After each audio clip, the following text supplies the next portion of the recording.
안녕하세요. 말방구 샴실 프로듀서 딴트공 트래비스입니다. 오늘은 정말 재밌는 제품을 한번 준비를 해봤습니다. 아이패드 프로 태블릿이지만 마치 노트북, 맥북처럼 만들어주는 키보드 케이스가 그것인데요. 원래 펀딩 제품은 구매하지 않지만 이번 건 좀 신기해서 구매를 해봤습니다. 과연 나만의 아이패드 프로를 정말 맥북처럼 만들어줄 수 있을까요? 궁금하지 않으세요? 그럼 지금부터 말방구 샴실과 함께 하시죠. 고고고! 자, 오늘 준비한 제품은 도코 올인원 키보드 케이스가 그것입니다. 아이패드는 기본적으로 애플에서 출시한 매직 키보드 제품이 있습니다. 무려 가격은 39만 원대로 가격이 높을 뿐만 아니라 케이스와 키보드 그리고 터치 마우스를 사용할 수 있는 모델인데요. 사실 시중에 나와 있는 제품 중 매직 키보드를 대신할 제품은 많지가 않습니다. 그런데 이번에 구매한 키보드 케이스는 거치와 키보드 그리고 터치 마우스는 물론 8가지 허브를 함께 제공해주고 있는데요. 심지어 USB Type-A 포트까지 지원하고 있습니다. 일단 디자인만 놓고 보면 정말 맥북처럼 느껴지기까지 하는데요. 전체적인 소재 역시 알루미늄을 사용해 고급스러움을 더했습니다. 가운데 제조사의 로고인 도코가 인쇄가 되어 있는데요. 만약 애플 로고가 인쇄가 되어 있다면 정말 맥북인지 착각할 정도로 닮아 있습니다. 하지만 아이패드 프로 케이스다 보니 후면 카메라 홀이 우측 상단에 위치하고 있습니다. 제품의 사이즈는 312mm, 235mm, 그리고 두께는 23mm로 제작이 됐습니다. 케이스를 열어보면 중앙에 아이패드 프로 및 애플 펜슬을 보관할 수 있는 홀더와 함께 아이패드에 연결할 C타입 케이블이 측면에 위치하고 있는 걸 알 수가 있는데요. 아이패드 프로 11인치의 경우 사이즈가 작다 보니 상대적으로 홀더 주변이 많이 남아 마치 두꺼운 베젤을 연상시키기까지 했습니다. 하지만 10인치, 9인치 아이패드를 사용하는 사용자라면 오히려 더 안정적으로 보일 것 같았는데요. 컬러는 실버와 스페이스 그레이 두 종류로 출시가 됐지만 전 개인적으로 스페이스 그레이 컬러를 주문했습니다. 아이패드 프로를 연결하면 이처럼 양측 상단에 태블릿을 고정할 수 있는 작은 홀더락이 위치하고 있는데요. 덕분에 아이패드가 충격으로 인해 분리되는 걸 사전에 방지할 수가 있습니다. 개인적으로 마음에 드는 건 바로 애플 펜슬 보관 홀더를 할 수가 있는데요. 쉽게 분리하고 쉽게 보관하고 충전까지 할 수 있으니까 말이죠. 하지만 케이스라기보다는 노트북에 가까운 사이즈 덕분에 아이패드 휴대성은 떨어질 수밖에 없습니다. 하지만 그럼에도 이번 케이스를 구매한 이유는 휴대성보다는 활용성이 더 돋보였기 때문입니다.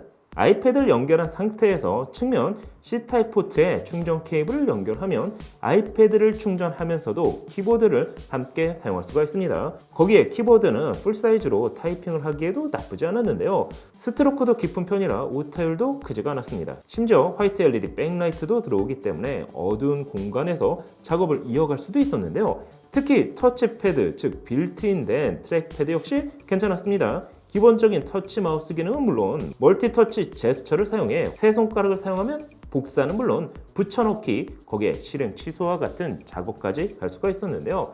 네 손가락을 사용할 경우에는 스크린샷도 촬영할 수가 있었습니다. 따라서 아이패드를 말 그대로 맥북과 같은 환경에서 사용할 수 있게 만들어주는 케이스를 할 수가 있습니다. 자, 그럼 이번 키보드 케이스의 포트 구성을 확인해 보도록 하겠습니다.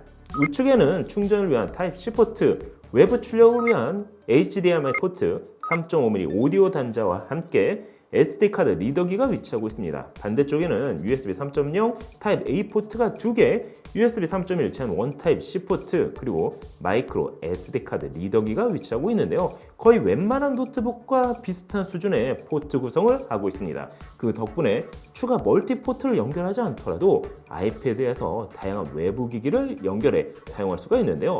실제 이 포트를 사용하면 일반 USB 메모리 카드로 자료를 옮길 수도 있지만 촬영된 자료를 SD카드 그대로 연결해 실시간 확인도 가능합니다. 아이패드만 사용할 경우엔 생산적인 활동보다는 콘텐츠 소비에 가까운 작업을 했다면 이번 케이스를 사용하면 키보드로 워드 작업을 하거나 실시간 자료를 옮겨가며 확인할 수 있기 때문이죠. 상단에 위치한 애플 펜슬 역시 충전과 동시에 보관도 할 수 있어 좋았습니다. 참고로 포트를 사용하기 위해서는 키보드에 위치한 포트 활성화 버튼을 눌러줘야만 사용이 가능합니다. 자, 그럼 가장 중요한 이번 키보드 케이스의 가격은 어떨까요? 제가 구매한 건 와디즈에서 19만 9천 원의 펀딩 가격으로 구매를 했습니다. 이 제품이 다시 펀딩으로 나올지 아니면 온라인몰에서 판매가 될지는 미지수입니다. 하지만 개인적으로 받아본 제품은 만족스러웠습니다. 하지만 아이패드 프로를 맥북처럼 만들어주는 이번 키보드 케이스에 아쉬운 점은 없을까요?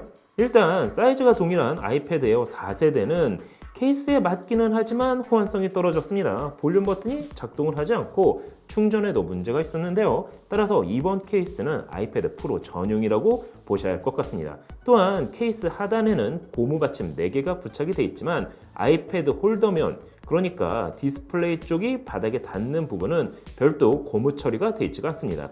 이게 별거 아닌 것 같아도 바닥면에서 그대로 이동하게 되면 약한 테이블의 경우 표면이 긁힐 수가 있는데요. 이 점은 개인적으로 조금 아쉬웠습니다. 또한 199,000원, 200,000원에 가까운 가격 역시 부담될 수밖에 없는데요. 이 가격이면 조금 더 투자해 저렴한 노트북을 구매할 수도 있기 때문이죠. 하지만 이 부분을 제외한다면 개인적으로는 마음에 드는 모델이었습니다. 참고로 제 와이프한테 199,000원 키보드 케이스와 애플 정품 매직 키보드 390,000원짜리 제품 중 어떤 걸 구매하고 싶은지 한번 물어봤는데요. 제 와이프는 비싸더라도 애플 정품 키보드를 구매한다고 했습니다. 물론 개인차가 다 있기 때문에 사람마다 다르게 느낄 것 같긴 한데요. 여러분이 보시기엔 어떠신가요? 오늘 영상은 여기까지. 다음에 또 다른 재밌는 테크 이야기로 찾아뵙도록 하겠습니다. 그럼 안녕. 짠. 여기도 남아서 달렸네. 이렇게 된 이상 구매한다. 에어팟 대배우 진입한다. 인사이길 짝퉁 저 이런 이 지발로마 이제는 속지 않을래요. 도와줘요 말방구.